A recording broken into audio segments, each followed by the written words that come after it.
Well, Adele is finally coming back. I'm going to recap each Adele era before she comes for our wigs and for our charts with Adele 4. We're starting with 19 today. We're going to talk about the lead up to the album and the music itself. Let's jump into the beginnings of Adele.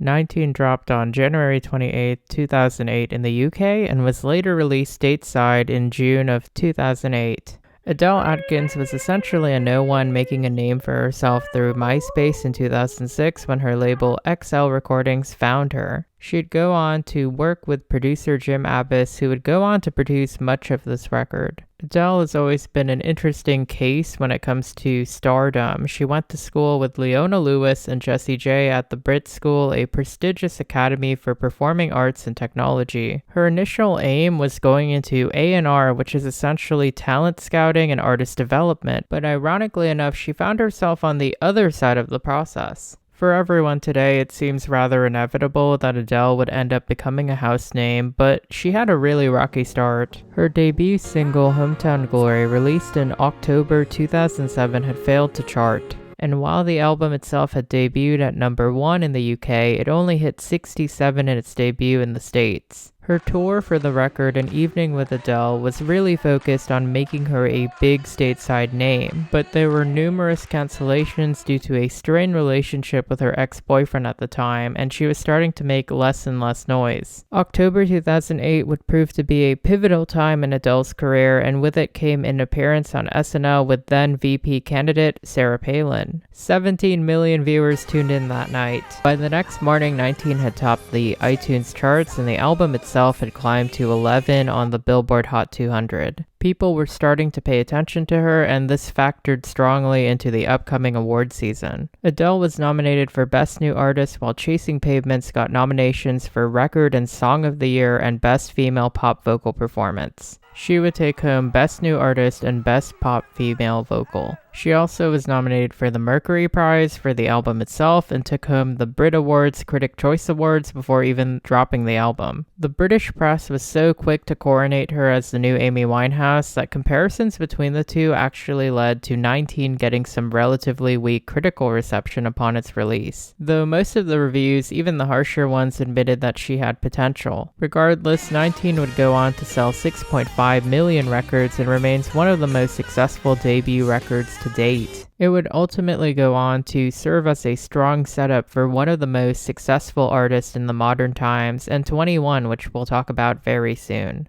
Now I'm going to talk about the music itself. Daydreamer is the album opener and one of 6 songs completely penned by Adele Atkins herself. I want to point out that it is exceedingly rare for a debut artist to completely write their own music. Adele wrote half of this album alone. The song's guitar instrumental is a far cry from the Adele that we know. It sounds very much like the type of music that you would hear in a coffee shop, though it's more of a vocal showcase. One thing that I really notice is that the lyrics here aren't as sharp as they should be, but they do paint a good image. Best for Last is a funkier sort of track. There's an edge to it. It's sort of a bit of a surprise as it goes on because the opening feels very mundane, but then the chorus comes in and soars and we get a better taste of Adele's ability to make melodies work. Her vocal fry sounds very painful to listen to. It's very gorgeous sounding, but extremely strained, and the subject matter is very reflective of being 19 and immature. I think the interplay with the instrumental makes the track.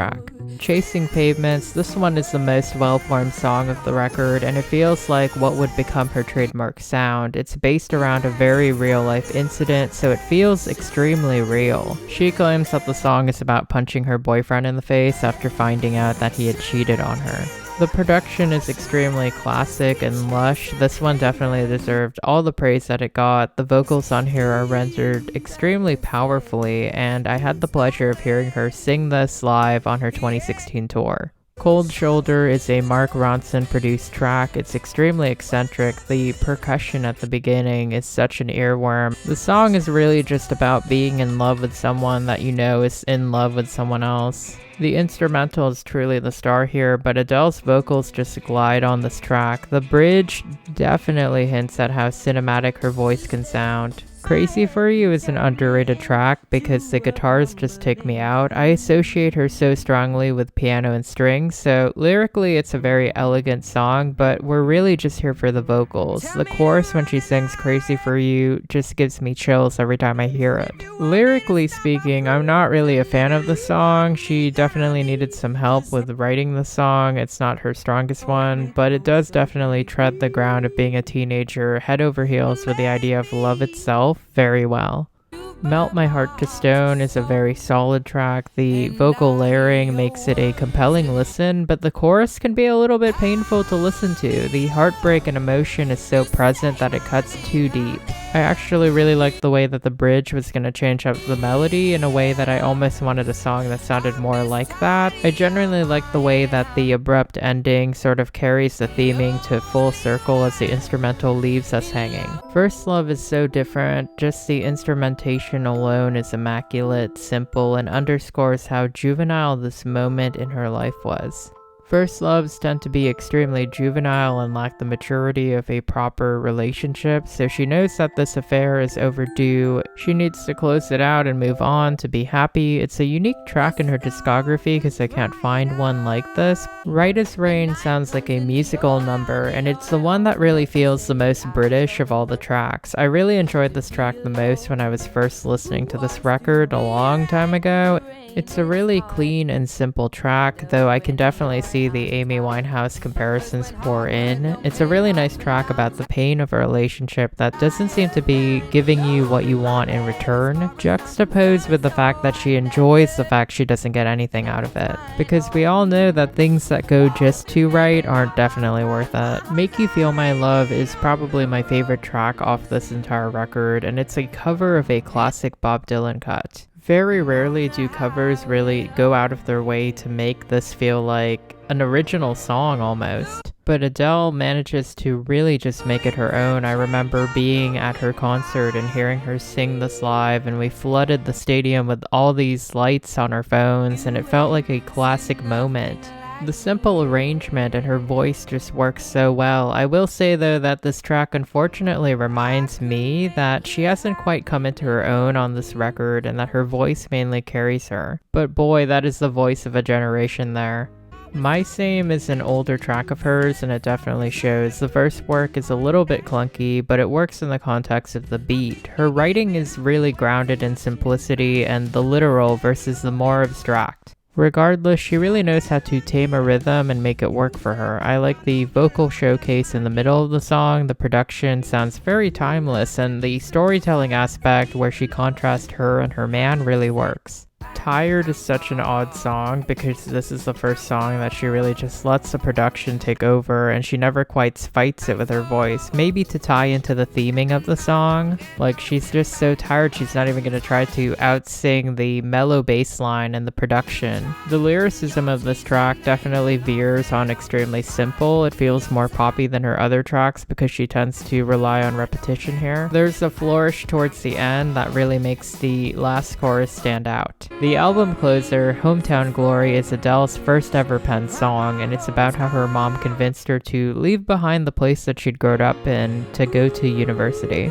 She wrote it at the age of 15 in 10 minutes, and it's extremely brilliant because she's truly an old soul. Like, where else do you see a 15-year-old being so nostalgic that early? Like, who else? Maybe Lorde. Appis's production really gives her the platform that she needs to soar and reminisce about a time long past. I really like the vocalizations at the end because they remind us how a simple 4 chords can blend into a beautiful song. To really conclude, as a body of work, 19 is definitely more about Adele's voice more than her writing abilities. She's a far better vocalist than a writer, at least at this stage in her career, but she would later really acknowledge that and improve upon it. Regardless, 19 was a stellar debut record and truly proved that Adele would and could become the acclaimed powerhouse that we all know and love today. And that wraps up the first of my series about Adele. Thank you so much for everybody who tuned in to this video. Don't forget to comment, like, and subscribe. I want to know what your favorite track off this record was and whether or not you really thought that she was going to become a star. I want to shout out my members, and I also want to remind you that subscribing is an easy way to support my channel for free. already, don't forget to hit that subscribe button, hit that notification bell, and I will be back for more videos about